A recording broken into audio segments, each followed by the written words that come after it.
தமிழருவி வழங்கும் அனைத்து நிகழ்ச்சிகளையும் கண்டு ரசித்துக் கொண்டிருக்கும் அன்பு உள்ளங்களுக்கு எம் வணக்கம். நம் காணொளியை காணும் அன்பு செல்வங்களுக்கு முதலில் என் அன்பான வணக்கம்.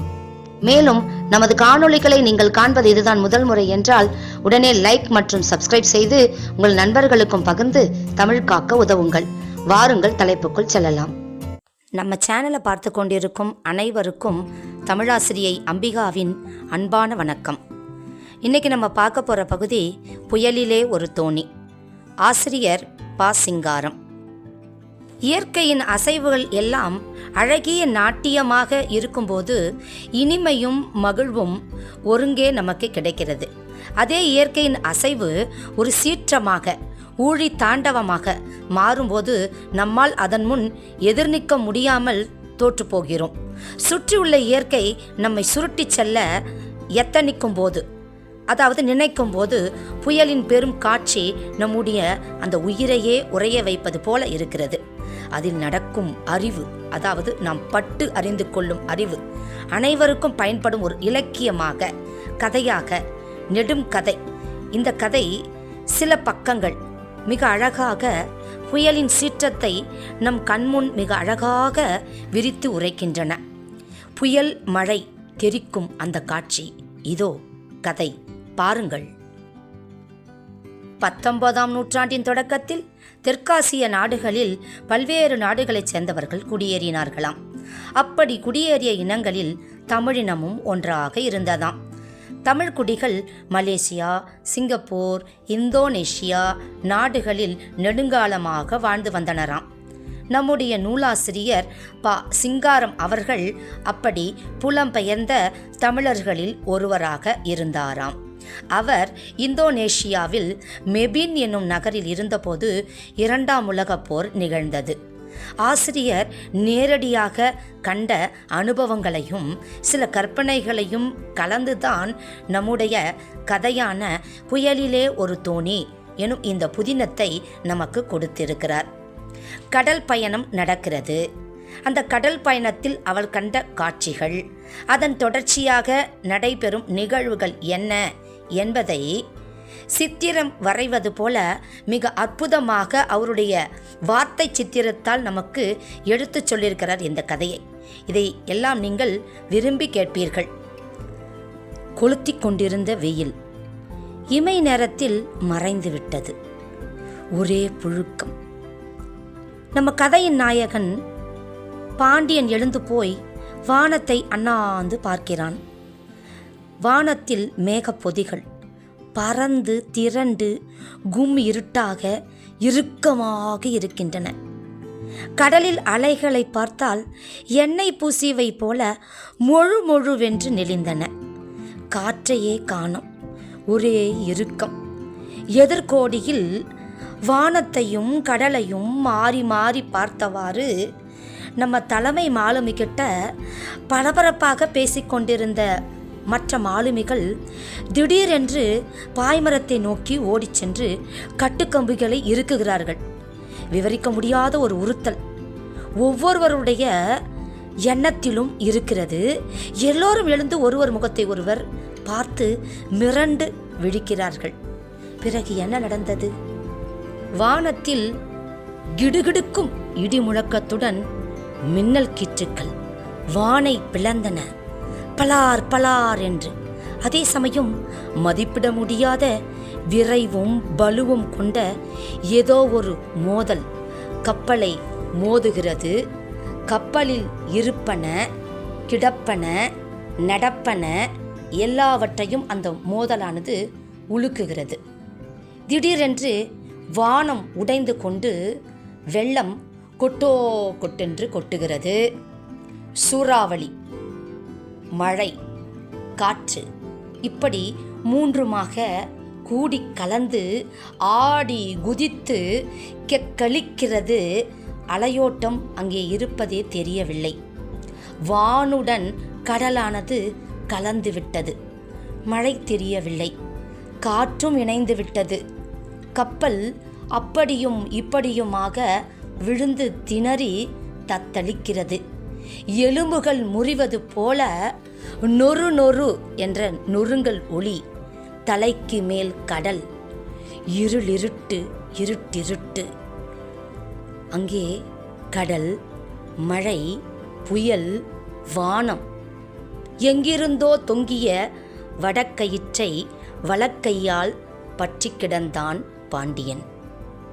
அப்பொழுது அருவி அருவி, உப்பு அருவி, கடல் அருவி, மற்றவர்கள் எங்கே எங்கே என்று கேட்பது போல இருந்தது அந்த காட்சி. மின் ஒளி, கப்பித்தான், பொந்து, தாவும் பேய் உருவங்கள், சுறாமீன், ரம்பப்பல், காற்றோளக் கடல், சீற்றமான மழை. அங்கே இருப்பவர்களுக்கு உடலில் ஒரு அயர்வு, புலனில் ஒரு மயக்கம். இப்படித்தான் அங்கே காட்சியானது இருந்தது. திடீரென அமைதி பாய்ந்து வந்து மிரட்டியது. வானம் கடலும் பிரிந்து தனித்து தென்பட்டன. அப்பொழுது பலகை அடைப்புக்குள்ள இருந்து நம்ம கப்பலின் தலைமை மாலுமி கத்துறான், ஓடி வாருங்கள், இங்கே ஓடி வாருங்கள், சீக்கிரம் சீக்கிரம் என்று சொல்றாரு. பாண்டியன் எழுந்துக்கிறான். அதுபோலவே எங்கெங்கோ இடுக்கில் இருக்கிற அந்த உருவங்கள் எல்லாம் தலையை தூக்குறாங்க. அந்த கப்பல் அப்படி இப்படியுமா தள்ளாடுது. கடல்ல வர அந்த அலைகள் மலை தொடர் போன்று பெரிதாக இருக்கவே அது மோதி மோதி கப்பலை தாக்குகிறது. கப்பலில் இருப்பவர்கள் எல்லாம் தட்டு தடுமாறி நடந்து ஓடுகிறார்கள். வானும் கடலும் வலியும் மழையும் மீண்டும் ஒன்று கூடி கொந்தளிக்க ஆரம்பிக்கின்றன. வானம் பிளந்து தீ கக்கியது. மழை வெள்ளம் கொட்டுகிறது. வலி முட்டி புரட்டுகிறது. கடல் வெறிக்கூத்தாடுகிறது. அதில் இருக்கும் கப்பல் நடுநடுங்கி தாவி தாவி குதித்து குதித்து விழுந்து விழுந்து நொறு நொறு என்று நொறுங்குகிறது. கப்பலில் இருப்பவர்களுக்கு முகத்தில் வெள்ளம், உடலில் வெள்ளம், கால் கையில் வெள்ளம். உடலை இறுக்கி இறுக்கி ரம்பம் போல அறுக்கிறது. அந்த கப்பலில் இருக்கும் மரத்தூண் வேறு, கல் தூண், இரும்பு தூண், உயிர் தூண், தொங்கான், அதாவது கப்பல் தாவி விழுந்து சுழன்றடித்து முழுகி நீந்துகிறது. தாவி நீந்துகிறது. இருட்டிருட்டு, கும்மு இருட்டு. ஒரு குருடனுக்கு இருக்கும் குருட்டு இருட்டு. ஒரே சிலு சிலுப்பு, மரமரப்பு. அங்கே ஒரு சத்தம் வேறு, மொய் மொய் மொய் மொய் மொய் மொய் என்று சீன பிசாசுக்கள் தாவி வீசுகின்றன. அங்கே இருக்கும் மூடைகள், அதாவது மூட்டைகள், சிப்பங்கள் எல்லாமே எங்கேயோ சென்று நீந்தி மறைகின்றன. கப்பல் குதித்து விழுந்து நொறு நொறு என்று நொறுங்குகிறது. சுழன்று கிறுகிறுத்து குத்தாடுகிறது. கடல் அலை அங்கே அடிக்கிறது. திடீரென்று, என்ன இது? சூரிய வெளிச்சம், சூரியன் சூரியன் சூரியன். தொங்கானில் நீர் நெளிகிறது. பாய்மரமெல்லாம் ஒடிந்து கிடக்கிறது. அங்கே பொந்துகளில் எல்லாம் கொப்பளித்து கொண்டிருக்கும் அந்த தண்ணீரை அந்த கப்பலில் உள்ள மாலுமிகள் எல்லாம் இறைத்து ஊற்றி கொண்டிருக்கிறார்கள். ஓட்டையை எல்லாம் அடைக்கிறார்கள், ஆப்பு அடிக்கிறார்கள், மரம் வெட்டுகிறார்கள், செதுக்கிறார்கள். இந்த மாதிரியான வேலை அங்கே நடக்குது. தொங்கானுடைய 2 புறத்துலையும், அதாவது முன்னையும் பின்னையும் தேயிலை பெட்டிகளும் புகையிலை சிப்பங்களும் அப்படியே மிதந்து பொறுமையாக வருது. பாண்டியன் 4 பக்கமும் கடலை பார்த்து அப்படியே மலைச்சு நிற்கிறான். இந்த கடல் கூத்து எவ்வளவு நேரம் நீடித்தது என்று கணக்கிட முடியவில்லை. பார்க்கலாம் என்று பார்த்தபோது முடிந்த நேரம் எப்பொழுது, தொடங்கிய நேரம் எப்பொழுது என்று யாருக்கும் தெரியாது அல்லவா? அதனால் யாருமே கடிகாரத்தை பார்க்கல. சரி, இப்போ என்ன நேரம் இருக்கும் அப்படின்னுட்டு கடிகாரத்தை பார்த்தபோது எல்லா கடிகாரமும் நின்று போயிருந்தது. ஏங்க, நம்ம கையில் வாட்சி கட்டி தண்ணியில் நனைஞ்சாவே நின்று போகுது. அந்த பயங்கரமான அந்த வெள்ளத்தில் அந்த கப்பல் முழுகி எழுந்துக்குது. கடிகாரம் நனைஞ்சி ஓடாமல் இருக்கிறது என்னங்க ஆச்சரியம்! எவ்வளோ அதையும் அற்புதமாக நம்ம கதையாசிரியர் சொல்லியிருக்கார் பாருங்க. அந்த கப்பல் தன் வசமே இல்லாமல் தட்டு தடுமாறி போதான். கடல் கூத்து அங்கே நடந்துட்டு இருந்தபோது அங்கே இருக்க மாலுமிகளால் தூக்கி எறியப்பட்ட பெட்டிகள், சிப்பங்கள், மூட்டைகள் எல்லாம் மிதந்து கூடவே வருது. எல்லாருமே அந்த புயல் மயக்கத்திலிருந்து முழுமையாக வெளியே வரலைங்க. பினாங்கு, அதாவது இவங்க போக வேண்டிய இடம் எவ்வளவு தொலைவில் இருக்குது, எப்போ போய் சேரலாம் அப்படின்னு பதில் சொல்கிறது கூட அங்கே யாருமே இல்லை. இரவில் கப்பலோட மேல் தட்டுக்கு போய் அந்த கப்பலுடைய தலைமை மாலுமி பார்க்குறாரு. வானத்தை பார்க்குறாரு, கடலை பார்க்குறாரு, சுற்றி பார்த்துட்டு தலையை சொரிஞ்சிக்கிறாரு. என்னன்னே புரியலை. பாண்டியனுக்கு ஒரே பயம்.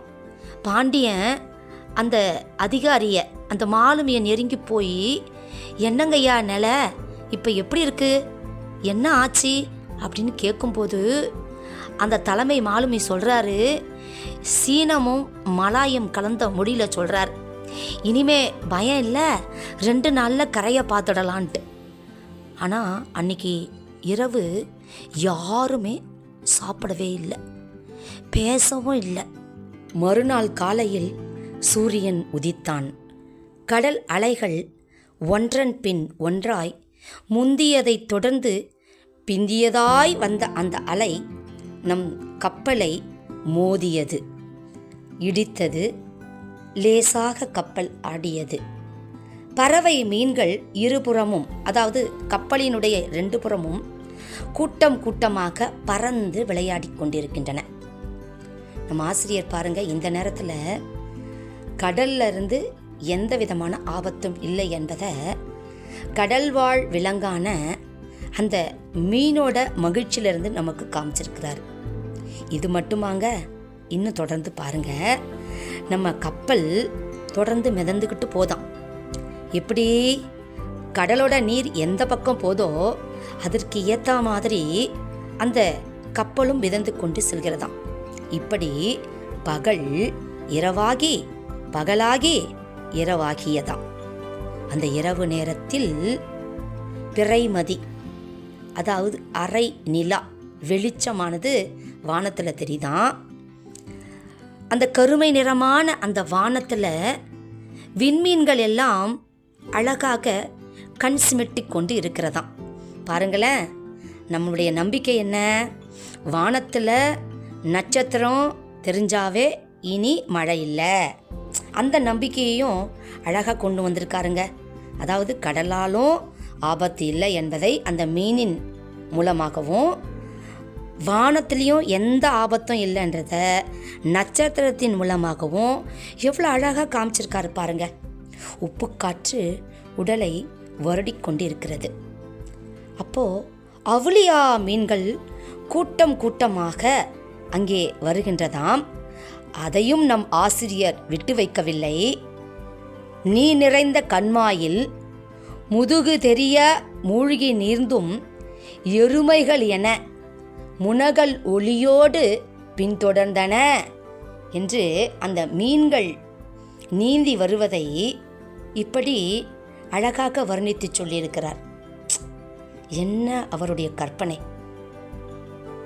இப்படியாக கடல் கூத்துக்கு பின்னாடி 5ஆம் நாள் மாலை நேரம் வானம் வானமாகவும் கடல் கடலாகவும் தூரத்தில் மரப்பச்சை தெரிவது போல இருந்தது. அடுத்த அரை மணி நேரத்துக்கெல்லாம் மீன் பிடிக்கிற அந்த படகுகள் எல்லாம் விளக்குகளோடு காணப்படுகிறது. மக்கள் எல்லாம் சந்தோஷப்படுறாங்க. கரை கரை கரை என்று சந்தோஷமாக ஒரு கோஷம் எழுப்புறாங்க. அடுத்த நாள் முற்பகல் ஆயிடுதுங்க. ஒரு பினாங்கு துறைமுகத்துக்கு வந்துட்டாங்க, அதாவது கிட்ட வந்துட்டாங்க. மணிகுண்டு தெரியுது, வெல்ட்டு கட்டட வரிசை தெரியுது, தெருவில் திரிகிற அந்த வண்டிகள் தெரியுது, ஆட்கள் தெரியுறாங்க. அந்த கப்பல் கரையை நெருங்கி போய் நிற்குதுங்க.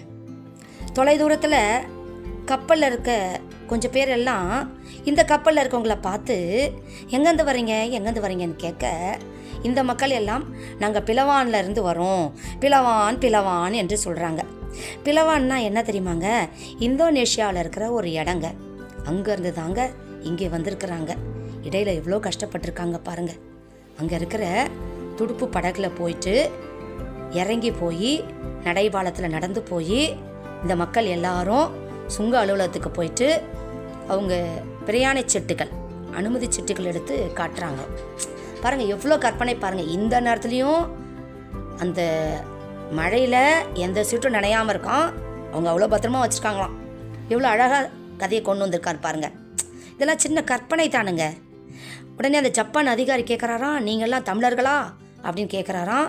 ஆமாங்க, நாங்கள் தமிழர்கள் தான் அப்படின்னு தமிழர்களுக்கே உண்டான வணக்கத்தை தெரிவித்துட்டு போகிறாங்களாம். அதாவது ஒரு தாய் தன்னுடைய குழந்தைகள் எல்லாம் பத்திரமா வந்துடுச்சா அப்படின்னு பார்க்குற மாதிரி அந்த அதிகாரி ஒவ்வொரு சீட்லேயும் முத்திரை இட்டுக்கொண்டே ஒவ்வொருவருடைய முகத்தையும் பார்க்குறாராம்.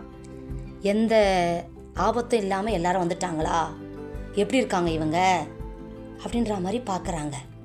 எவ்வளோ அழகான ஒரு கதை பாருங்க. இதுதாங்க புயலிலே ஒரு தோணி. நம்ம காணொளி உங்களுக்கு பிடிச்சிருக்குன்னு நினைக்கிறேன். மீண்டும் நம்ம காணொளிக்கு லைக் செய்து எல்லோருக்கும் பகிர வேண்டும் என்று அன்போடு கேட்டுக்கிறேன். நன்றிங்க. அடுத்த பகுதியில் சந்திக்கலாம். வணக்கம்.